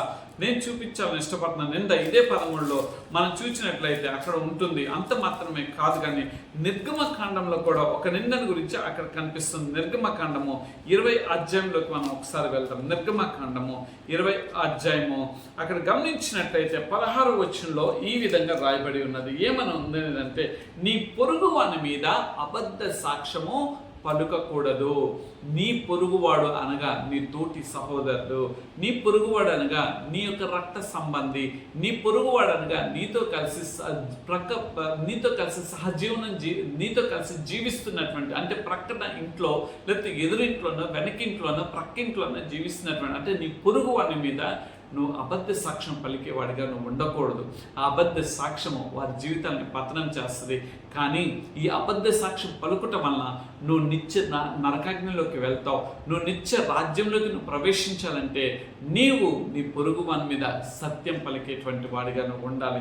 నీ పొరుగు వాడిని నువ్వు అంగీకరించే వాడిగా ఉండాలి. నీ పొరుగు వాడిని నువ్వు అంగీకరించే వ్యక్తిగా ఉన్నప్పుడు 23 నిర్గమకాండ 23 అధ్యాయంలో కూడా అక్కడ ఒక మాట రాస్తున్నాడు. 23 అధ్యాయం మొదటి మాట ఉంటుంది, లేని వార్తను పుట్టింపకూడదు, అన్యాయపు సాక్ష్యమును పలుకుటకై దుష్టునితో నీవు కలియకూడదు. లేని వాటిని పలికించేవారు, ఏదైనా లేని వాటిని పలికించేటువంటి వారందరూ కూడా దేవుని యొక్క జీవ గ్రంథంలో రాస్తున్నారు. అవన్నీ కూడా లిఖించబడుతున్నాయి. రేపటి దినం నువ్వు పొందుకునేటువంటి ఆ భయంకరమైనటువంటి ఆ నరకాగ్నిలో కాల్చబడుకోకుండా ఉండాలి అని అంటే నువ్వు లేని వార్తను పుట్టించే వ్యక్తిగా నువ్వు ఉండకూడదు. నువ్వు ఉన్నది ఉన్నట్లుగా మాట్లాడాలి. అన్యాయంగా నువ్వు తీర్పు తీర్చేవాడిగా ఉండకూడదు. నువ్వు న్యాయమైన తీర్పు తీర్చేవాడిగా ఉండాలి. నువ్వు అన్యాయమైన సాక్షి చెప్పేవాడిగా ఉండకూడదు. న్యాయమైన ఉన్నది ఉన్నట్లుగా నువ్వు పలికేవాడిగా ఉండాలి. అది దేవుడు ఇష్టపడతాడు. ఎప్పుడైతే నువ్వు న్యాయమైనటువంటి మార్గంలో నువ్వు నింద మోపనటువంటి జీవితం నీలో ఉంటుందో నువ్వు నిత్య రాజ్యంలో నువ్వు స్వాతంత్రతను అనుభవిస్తావు. నిత్య రాజ్యంలోకి you become a qualified person to enter in to the eternal tabernacle. ఐదవదిగా చూచినట్లయితే కనుక ఇతరులకు కీడు చేసేవాడిగా నువ్వు ఉండకూడదు. అందుకే షుడ్ నాట్ హార్మ్ అదర్స్. నువ్వు ఇతరులకు కీడు చేసే వ్యక్తిగా ఉండకూడదు. నువ్వు కీడు చేసే వ్యక్తిగా ఉంచున్నావా, లేకపోతే ఇతరులకు మేలు చేసే వ్యక్తిగా ఉంచున్నావా? అందుకనే సామెతల గ్రంథకర్త 6వ సామెతల గ్రంథంలో రాస్తారు కదా, 6వ అధ్యాయంలో ఒక మాట అక్కడ రాయబడి ఉంటుంది. 18వ వచనంలో 6:18 ఈ విధంగా రాయబడి ఉన్నది. ఏంటంటే, దుర్యాలోచనలు యోచించే హృదయమును కీడు చేటుకు త్వరపడి పరుగులెత్తి పాదములు అని అంటున్నాడు. అంటే చెడ్డ ఆలోచనలు చేసేటువంటి హృదయము నీలో నుండి నాలో నుండి వెళ్ళిపోవాలి. అది కీడు చేసేదై ఉన్నది. ఆ కీడు వలన ఇతరుల యొక్క జీవితాలు నాశనం అవుతాయి. ఇతరుల యొక్క జీవితాల గురించి అట్లా ఉంచండి. ఒకవేళ నువ్వు తాత్కాలికమైన పైశాచిక ఆనందాన్ని పొందవచ్చు, కానీ నువ్వు నిత్య రాజ్యంలో నువ్వు ప్రవేశించుకోకుండా నిత్య నరకాగ్నికి నువ్వు త్రోసివేయబడతావు. నిత్య నరకాగ్నిలో నువ్వు కాల్చబడుతూ అక్కడ అల్లరితో కూడుకునే అహంకారాలతోనే ఉంటుంది. అక్కడ సంతోషం ఉండదు. నువ్వు కాలుతూనే ఉంటావు, కానీ కాలిపోయి అమ్మాయి ఎప్పటికైనా అయిపోయిందని అంటే కాదు. అట్లా నిత్యము నరకాగ్నిలో కాల్చబడుతుంటే ఎంత వేదన, చిన్న మంట తగిలితేనే మనం ఎంత బాధపడుతుంటాం. కానీ నీవు ఆ నిత్య నరకాగ్నికి వెళ్ళకోకుండా ఉండాలి అని అంటే నువ్వు ఎలా ఉండాలి తెలుసా? ఇతరులకు కీడు చేసే వ్యక్తిగా కాకుండా మేలు చేసేవి. నీ చేతనైతే మేలు చెయ్యి. ఒకవేళ మేలు చేయటం నీకు చేత కాకపోతే నువ్వు ఊరుకుండి కూర్చుండట మేలు అని రాయబడి ఉన్నది. కాబట్టి మనం ఇతరులకు కీడు చేసి నరకాగ్నిలోకి వెళ్ళటం కంటే మనం మౌనంగా ఉండి ఆ వ్యక్తి కీళ్ళని తప్పించబడ్డ కొరకు ప్రార్థన చేసి దేవుని యొక్క నిత్య రాజ్యానికి ప్రవేశించే బాధ్యతను మనం పొందుకుందాం. ఆఖరిగా చూసినట్లయితే ద్రవ్యమును వడ్డీకి ఇచ్చేవాడు. అంటే ఇక్కడ చూసే money should not be lent at interest అని ఇంగ్లీష్లో ఉంటుంది. మనము డబ్బుని వడ్డీకి ఇచ్చేవారిగా ఉంచినాము. క్రైస్తవులు చాలామంది ఒక బాధాకరమైనటువంటి మాట ఏంటంటే, నా అన్య సహోదరుల గురించి, క్రీస్తుని ఎరగని వారి గురించి నేను మాట్లాడలేదు, కానీ చాలామంది క్రైస్తవులు వడ్డీకి ఇచ్చేవారుగా ఉన్నారు. 5 రూపాయలు 10 రూపాయలు ఆ వడ్డీకి ఇస్తూ ఉంటారు. అది దానికి మధ్యలో ఎక్కడ వెళ్ళి సంఘంలో చెప్తారేమో అని చెప్పి వేరే వ్యక్తికి ఒక పేరు పెట్టి ఆ వ్యక్తి ఇచ్చినట్లుగా చెప్పి వడ్డీకి ఇస్తూ ఉంటారు. ఎంత బాధాకరం, ఎంత వేదన. నా పరిశుద్ధ లేఖన గ్రంథం, నేను ప్రకటిస్తున్నటువంటి గ్రంథం ఏమని చెప్తుందంటే, వడ్డీకి ఇచ్చేవారుగా మనం ఉండకూడదు. ఈ సామెత గ్రంథకర్త 15వ సంకీర్తన 5వ చరణంలో ఈ మాట రాయబడి ఉంటుంది. చూడండి, తన ద్రవ్యము వడ్డీకీయుడు, నిరపరాధిని చంపుటకై లంచము పుచ్చుకొనడు. అంటే మనం వడ్డీకి ఇచ్చేవారుగా మనం ఉండకూడదు. క్రీస్తుని ఎరిగిన వారు వడ్డీకి ఇవ్వకూడదు. దయచేసి ఒక సేవకుడు, నేను చాలా బాధతో నేను చెప్తున్నాను, వేదనతో నేను చెప్తున్నాను, సేవకులు కొంతమందిని నేను చూస్తూ ఉన్నాను. వారు దేవునిచ్చినటువంటి ధనాన్ని వడ్డీకి ఇచ్చేటువంటి వారిని నేను చూస్తున్నాను. అది దేవునికి ఏమాత్రం కూడా ఇష్టం కాదు. దావీదు గారి ద్వారా ఈ దినము నువ్వు ఏదో ప్రకటిస్తున్నావు, ఆ డబ్బు వస్తుంది, నీ కుటుంబ వ్యవస్థ నడిపించబడుతుందని నువ్వు అనుకుంటున్నావు కాబట్టి, కానీ నువ్వు ఎంత నరకాగ్నికి దగ్గరికి వెళ్తున్నావు అనేది నువ్వు అర్థం చేసుకోవట్లేదు. కాబట్టి ద్రవ్యాన్ని వడ్డీకి ఇచ్చేవారుగా మనం ఉండకూడదు. అంత మాత్రమే కాదు, కానీ ఇంకా మనం గమనించినట్టు సామెతల గ్రంథకర్త 28వ అధ్యాయంలో ఒక మాట రాస్తుంటాడు. 28వ అధ్యాయం మనం గమనించినట్లయితే 8వ వచనంలో ఈ మాట ఉంది. ఏమనంటే, వడ్డీ చేతను దుర్లాభం చేతను ఆశను పెంచుకున్నవాడు దరిద్రులను కరుణించు వారి కొరకే దాన్ని కూడబెట్టును. నువ్వు కష్టపడి సంపాదించావు, నీ ధనం ఏమైపోతుంది చెప్పనా? నువ్వు సంపాదించావు, నీ కుమారుడు దాని మీద ఆశ కలుగుతుంది, నీ ప్రాణం తీస్తాడు, ఆ ద్రవ్యం వాడు జైల్లోకి వెళ్తాడు, ఎవడో వచ్చి ఆ ద్రవ్యాన్ని అనుభవిస్తూ ఉంటాడు. దేని కొరకు తపన?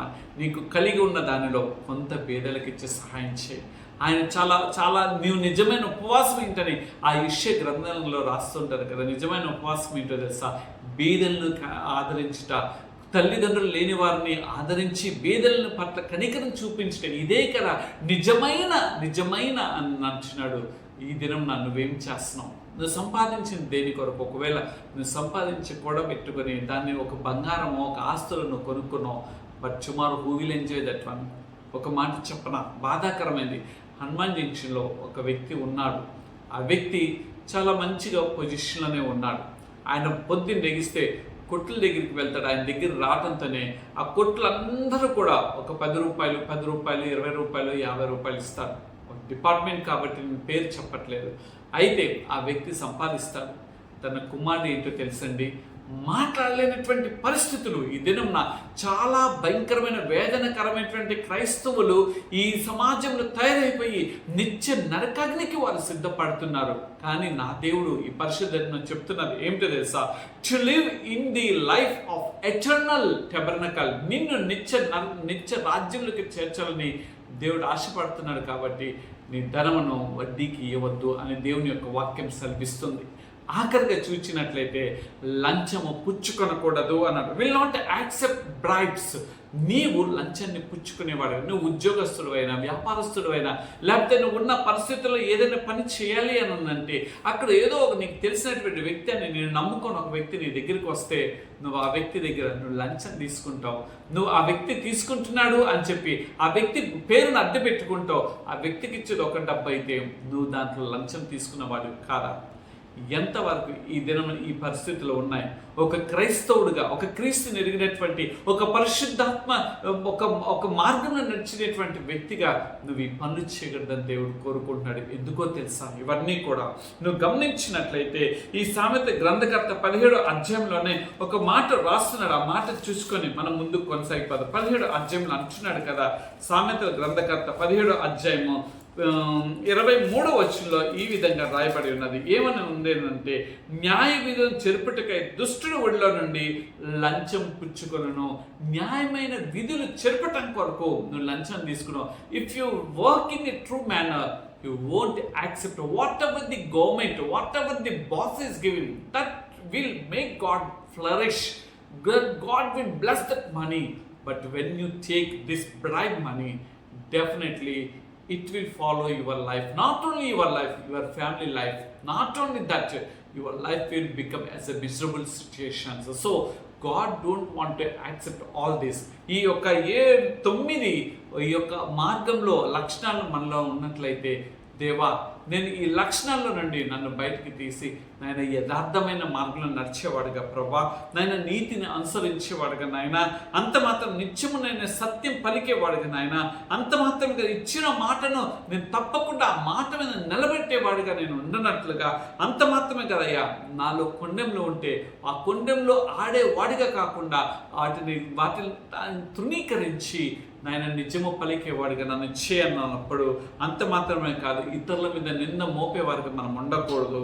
అంత మాత్రమే కాదు కీడు చేసేవారిగా ఉండకోకుండా, మరియు ద్రవ్యాన్ని వడ్డీకి ఇచ్చి లంచం పుచ్చుకునే వారు ఉండకోకుండా ఉన్నట్లయితే మనము నిత్య రాజ్యంలోకి మనం చేర్చబడతాం. These are the 9 qualifications to enter in to the eternal tabernacle. నీవు ఆ నిత్య రాజ్యంలోకి వెళ్ళాలి, నిత్య గుడారంలోకి వెళ్ళాలి అని అంటే ఈ 9 లక్షణాలు మనలో ఉన్నట్లయితే తప్పక ఆ పరిశుద్ధాత్మ దేవుడు మన యొక్క జీవితాన్ని చూచి మనకి అటువంటి రాజ్యంలో ఉండేటువంటి కృపా భాగ్యతనిస్తాడు. అటువంటి కృపా భాగ్యత దేవుడు మనందరికీ దయచేయునుగాక. ఆమేన్. రండి చిన్న ప్రార్థన చేసుకుందాం. పరిశుద్ధుడా, సర్వోన్నతుడా, సర్వశక్తిమంతుడా, మా గొప్ప ప్రియ పరలోకపు తండ్రి, ఈ పరిశుద్ధ దినం నాయనా మేము నిత్య రాజ్యంలో ఉండాలని, ఆ నిత్య రాజ్యంలో మేము ఒక పాలిభాగస్థులం అవ్వాలని మీరు ఆశపడ్డారు కాబట్టి తండ్రి, ఇంకనూ కూడా ఈ మట్టి దేహంలో మీ యొక్క ప్రాణాత్మను ఉంచి ఈ దినం నాయన 9 హెచ్చరికలు మీరు మాకు ఇచ్చి ఉన్నారు. మేము యథార్థంగా ఉండాలని, నీతిని అనుసరించాలని తండ్రి నాయన, అంత మాత్రమే కాదు ప్రభా, సత్యం పలికే వారుగా మేము ఉండాలని, ఇతరుల మీద నింద మోపే వారుగా మేము ఉండకూడదని, ఇతరులను నాయన మేము ఎల్లప్పుడూ కూడా నాయన మేము మాట మీద నిలబడే వారుగా ఉండాలని, అంత మాత్రమే కాదు ప్రభా, కీడు చేసే వారుగా మేము ఉండకూడదని, వడ్డీకి ఇచ్చే వారుగా ఉండకూడదని, లంచం పుచ్చుకునే వారుగా ఉండకూడదని 9 విషయాలు మీరు మాకు తెలియజేస్తున్నారు. ఈ 9 మార్గాలు తండ్రి ఆ తిన్ననైనటువంటి పరలోక రాజ్యంలోకి మేము స్వతంత్రత పొందుకోవాలంటే వీటిని అనుసరించినప్పుడు మేము ఆ కృపా భాగ్యతను పొందుకుంటాం. అయ్యా, మీరు ఇచ్చినటువంటి మాటలు ప్రతిదీ కూడా ఎంతో అమూల్యమైనది. ఈ మాటల చేత మమ్మల్ని నాయన దృఢపరిచినందుకు వందనాలు.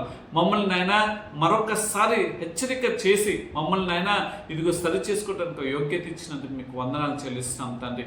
ఈ పరిశుద్ధ దినం అనేది మా జీవితంలో మీరు కలగ చేసిన విధానాన్ని బట్టి మీకు 100,000,000 వందనాలు, స్తుతులు, స్తోత్రం చెల్లిస్తున్నాం తండ్రి. అయ్యా, గడిచిన వారం అంతా కూడా మీ యొక్క సజీవమైన లెక్కల కింద మమ్మల్ని కాచి కాపాడి ప్రభా మాకు ఆరోగ్యాన్ని ఇచ్చి తండ్రి, పరిశుద్ధాన్ని చూడగలిగే కృపాభాగ్యాన్ని ఇచ్చి మరొక నూతన వారంలో మమ్మల్ని క్షేమకరంగా ప్రవేశపెట్టిన విధాన్ని బట్టి మీకు వందనాలు చెల్లిస్తాం నాయన. ఈ నూతన వారం అంతా కూడా మీ యొక్క నాయన మమ్మల్ని కాచి కాపాడి నడిపించి సహాయం దయచేయమని, అభాగ్యుడిని, ఎన్నికలేని బలహీనుడిని ఆయన నన్ను నాయన నిలబెట్టుకొని మీ బలవంతమైన వాక్కుల చేత హెచ్చరించిన విధానం బట్టి నన్ను నేను సరిచేసుకుంటూ తండ్రి మీరు నన్ను హెచ్చరించిన విధానం బట్టి మీకు కృతజ్ఞతలు చెల్లిస్తూ తండ్రి, మీరు అక్కడ ఆలస్యమైతే మరొక పరిశుద్ధన మేము ఈ విధంగా కలుసుకొని మేము స్తుతించే బాధ్యత మాకు దయచేయమని మీ దయగలిగిన హస్తాలకి మమ్మల్ని మేము అప్పగించుకుంటూ నజరుడైన యేసు క్రీస్తు వారి అతి శ్రేష్టమైన నామంలో మాటలను అడిగి వేడుకొంచున్నాం తండ్రి. ఆమేన్. తండ్రి దయ, కుమారుని ప్రేమ, పరిశుద్ధాత్మ అన్యోన్య సహవాసం మనందరికీ తోడయండి. ఆయన రాకడ పర్యంతము ఆయన నిత్య రాజ్యంలో మన స్వాతంత్రం పొందుకునేంత వరకు కూడా ఈ 9 మార్గంలో నిలిచినట్లుగా దేవుడే మనకి సహాయం చేయనుగాక. ఆమేన్, ఆమేన్, ఆమేన్. మంచిది నా ప్రియ సహోదరుడా, నా ప్రియమైన సహోదరి, దేవుని యొక్క వాక్యాన్ని పంచుకోవటానికి దేవుడు నాకు కృపా భాగ్యతను ఇచ్చినాడు. బలహీనుణ్ణి కానీ బలపరిచి నడిపించుకునేవాడు, శక్తిహీనుణ్ణి శక్తినిచ్చి నిలబెట్టేటువంటి దేవుడు. కాబట్టి మా గురించి, మా పరిచర్ల గురించి, ప్రత్యేకంగా నా ఆరోగ్యం గురించి మీ అనుదిన ప్రార్థనలో జ్ఞాపకం చేసుకోమని మీ ప్రార్థన సహాయ సహకారాలు కోరుకుంటున్న మీ యొక్క ఆత్మీయ సహోదరుడు Kalapala Sanjay. Thank you very much. God bless you all. Shalom.